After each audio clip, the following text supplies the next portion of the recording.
তো এলডিসি থেকে উত্তরণের পর আসলে নতুন দেশগুলোতে তাহলে কিভাবে যাব আমরা? ওয়েল, সব জায়গায় আসছি ভারতের ব্যাপারটা নিয়ে। নিশ্চয়ই। ভারতে যা যা গুডস ওরা তৈরি করে আর আমরা যা করি মোটামুটি সিমিলার, কাছাকাছি। এবং কমপ্লিমেন্টারি প্রোডাক্টস খুব কম, এক্সেপ্ট দ্যাট আমরা হাই এন্ড গার্মেন্টস কিছু বানাই, কিন্তু ওরা বানায় না। ওদের থেকে সুতা নিয়ে এসে আমরা হয়তো বানিয়ে ওদেরকে আবার রপ্তানি করছি। বাট এটা খুব নিশ এরিয়া ছাড়া ভারতের সাথে আমাদের পারা খুব মুশকিল।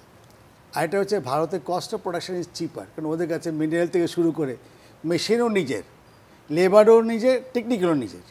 তো ওর সাথে আমরা সব কিছু বাইরের থেকে নিয়ে এসে কম্পিটিশনে পারা খুব মুশকিল। তারপরেও কিন্তু বাংলাদেশ প্রায় $2 বিলিয়ন পার হয়ে গেছে।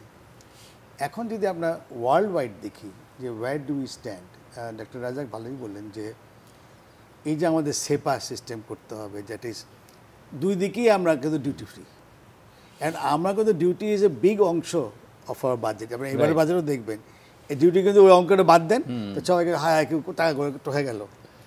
এখন এই ডিউটি যদি বাদ দিতে হয় তাহলে আমাদের সরকারকে আরেকটা আর্নিং মেথড লাগবে, সেটা হলো কি ভ্যাট। এবং ভ্যাটটা যে ফ্যান্টাস্টিক একটা সলিউশন দিয়েছিল, 1984-এ শুরু হয়েছিল ভ্যাট বাংলাদেশে স্টার্ট আলোচনা। এটা ভ্যাট অনলাইন 2012 থেকে চেষ্টা করা হচ্ছে, এখনও ভ্যাট অনলাইন ঠিকমতো হচ্ছে না।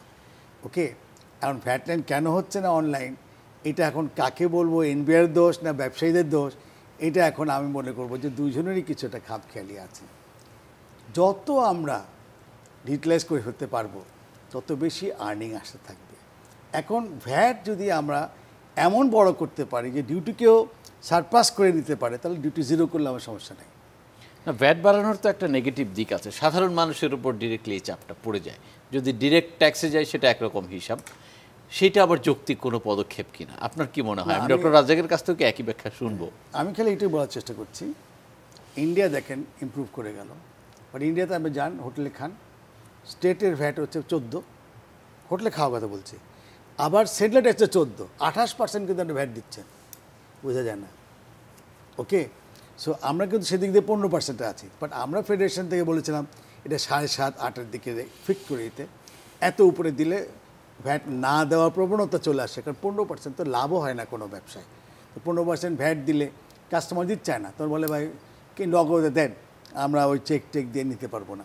তো আমি যেটা বলার চেষ্টা করছি, যদি আমাদের ইন্টারনাল রিসোর্সেস ভ্যাট জাতীয় যদি আমরা কালেকশন করতে পারি ইনাফ, তাহলে আমাদের সেপা এগুলো নেগোসিয়েশন খুব ইজি হবে।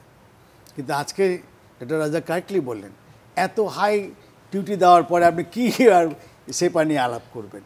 বাট তারপরেও কিন্তু মাননীয় প্রধানমন্ত্রী জননেত্রী শেখ হাসিনা 2018 থেকে আমাদেরকে ওয়ার্নিং দিচ্ছেন, দেখো আমরা কিন্তু মিডল ইনকাম কান্ট্রি হয়ে যাবো 21-এ, তখন কিন্তু তোমাদের অনেক কিছু থাকবে না, তো এখন থেকে তোমরা সক্ষমতা অর্জন করো। এবং আপনি খেয়াল করে দেখবেন হিউজ অ্যামাউন্ট অফ টাকা কিন্তু খরচা হচ্ছে অন স্কিল ডেভেলপমেন্ট।